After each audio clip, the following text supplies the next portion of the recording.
Saudara-saudari terkasih, selamat siang. Di sebuah negara ada seorang pejabat pemerintahan yang rutin mengadakan open house, terutama di hari-hari raya.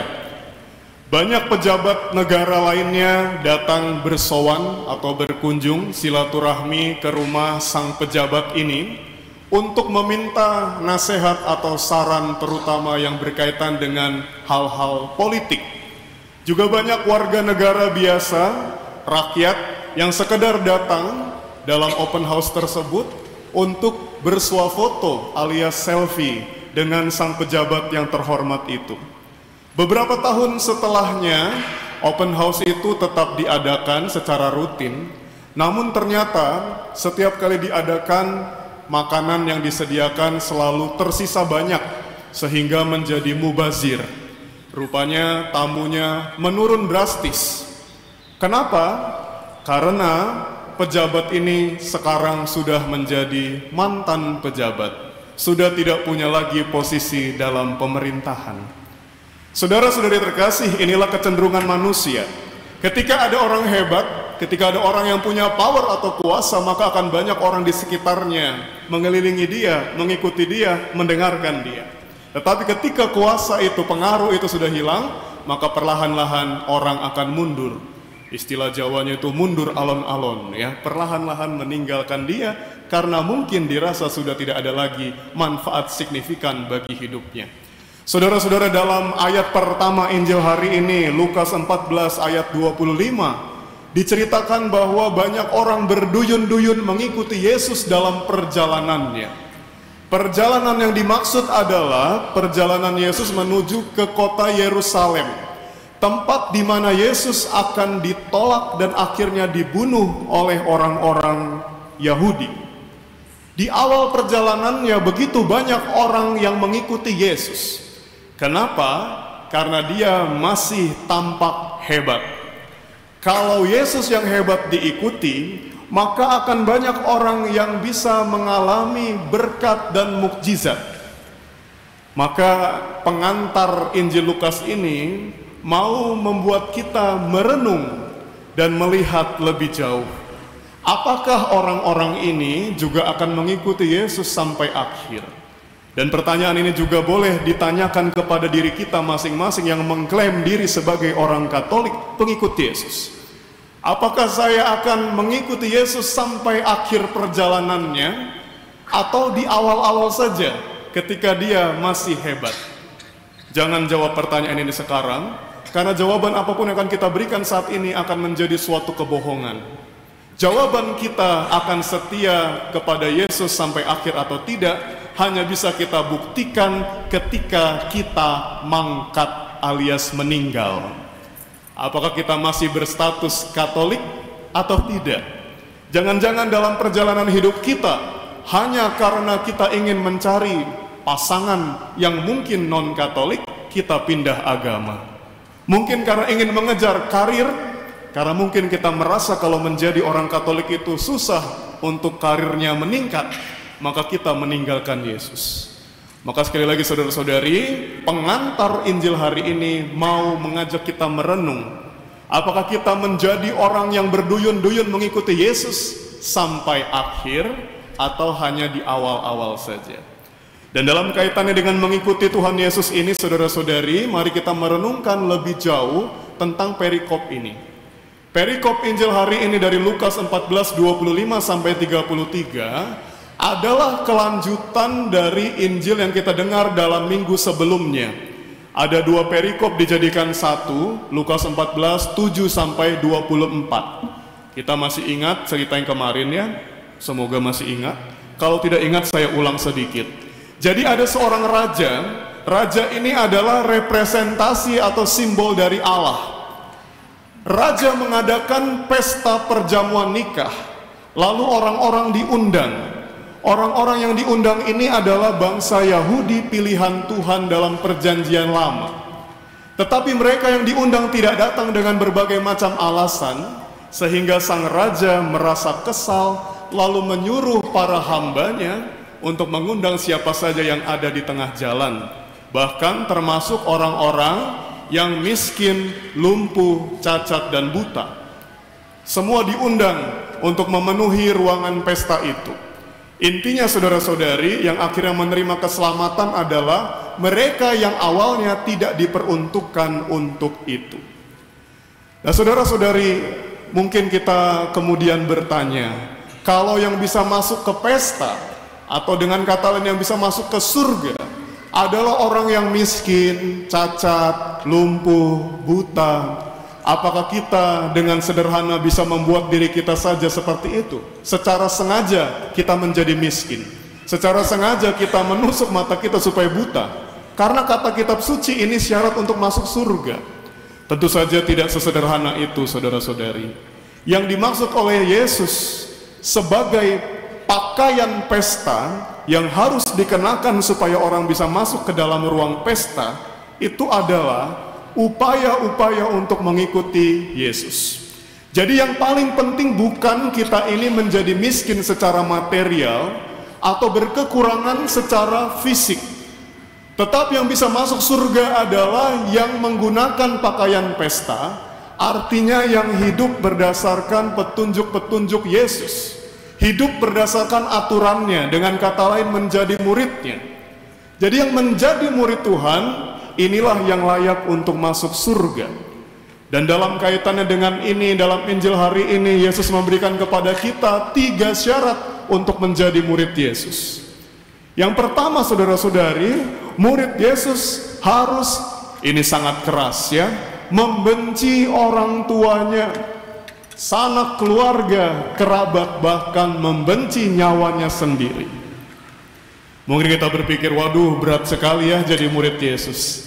Tapi tenang saja saudara-saudari, karena dalam tradisi sastra Yahudi, kata membenci, to hate, itu berarti adalah tidak memihak.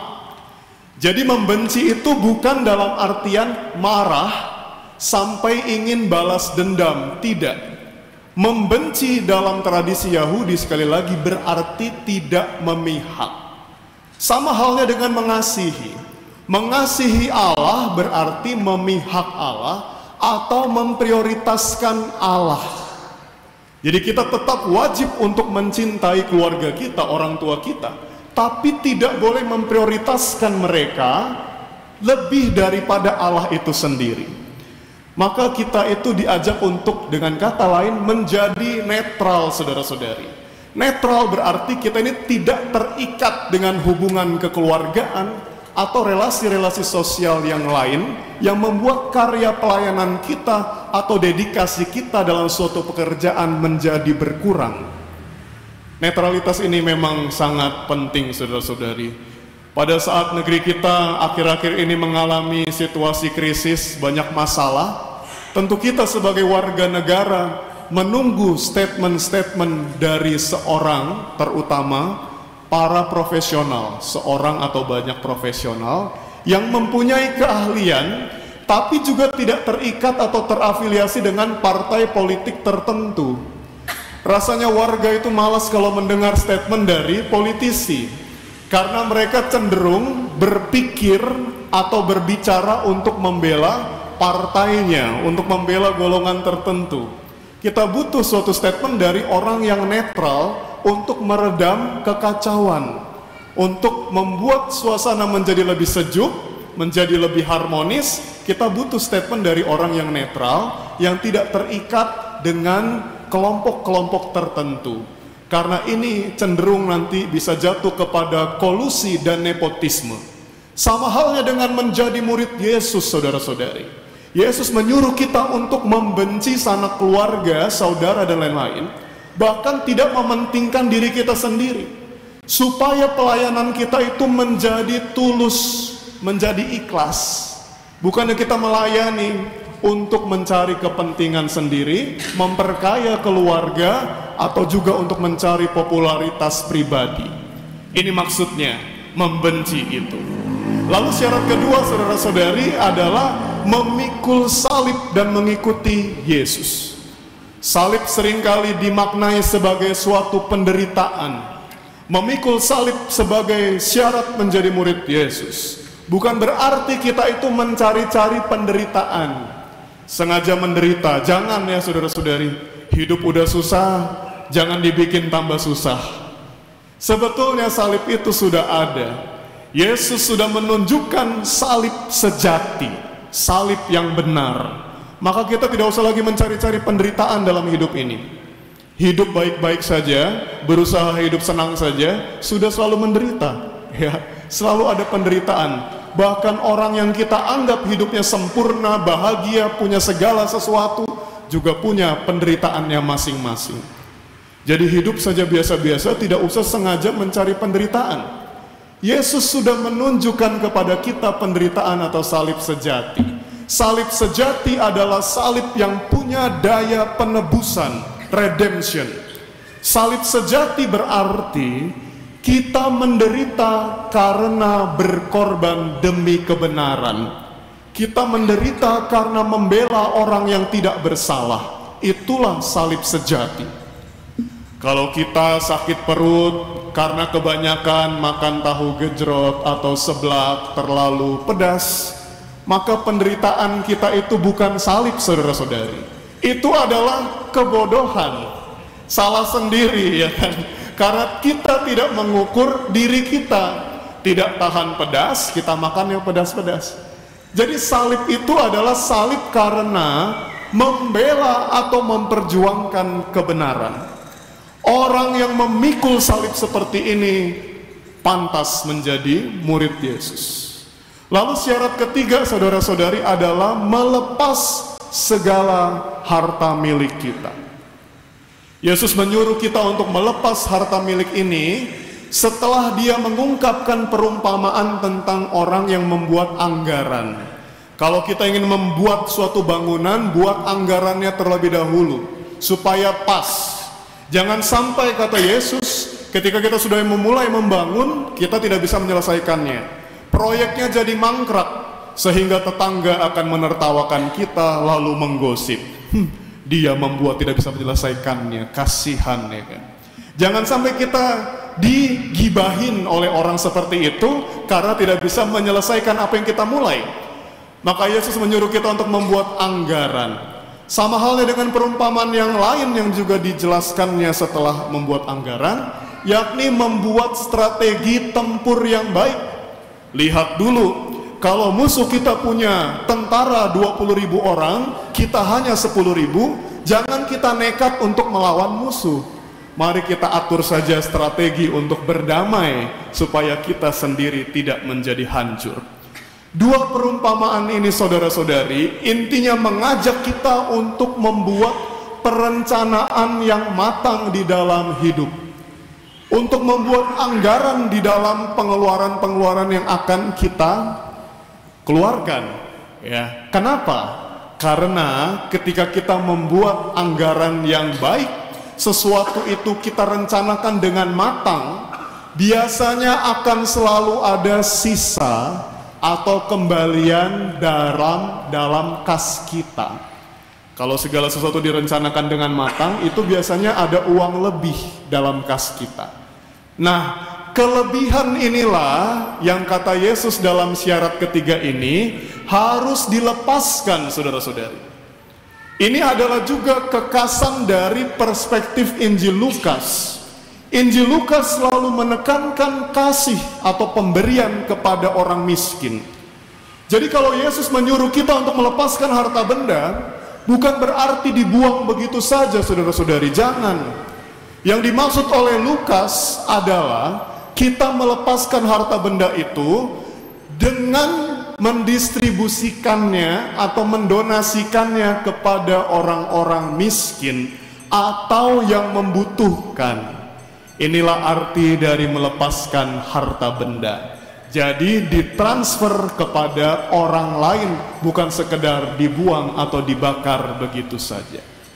Inilah saudara-saudari tiga syarat untuk mengikuti Yesus, yakni memprioritaskan Allah. Kemudian kita juga diajak untuk apa tadi? Memprioritaskan Allah. Kemudian saya ngetes ya, biasa saya tuh ngomong panjang lebar, nggak tahu orang nangkep apa enggak. Memprioritaskan Allah. Kenapa saya tanya? Karena saya juga lupa tadi saya ngomong apa. Memprioritaskan Allah dengan cara membenci sanak saudara, keluarga sendiri, lalu memikul salib hidup kita masing-masing, saudara-saudari. Dan yang ketiga adalah dengan melepaskan harta benda kita. Semoga dengan cara-cara ini kita bisa menjadi murid Yesus yang sejati, dan dengan demikian kita semua bisa masuk ke surga. Tuhan memberkati. Amin.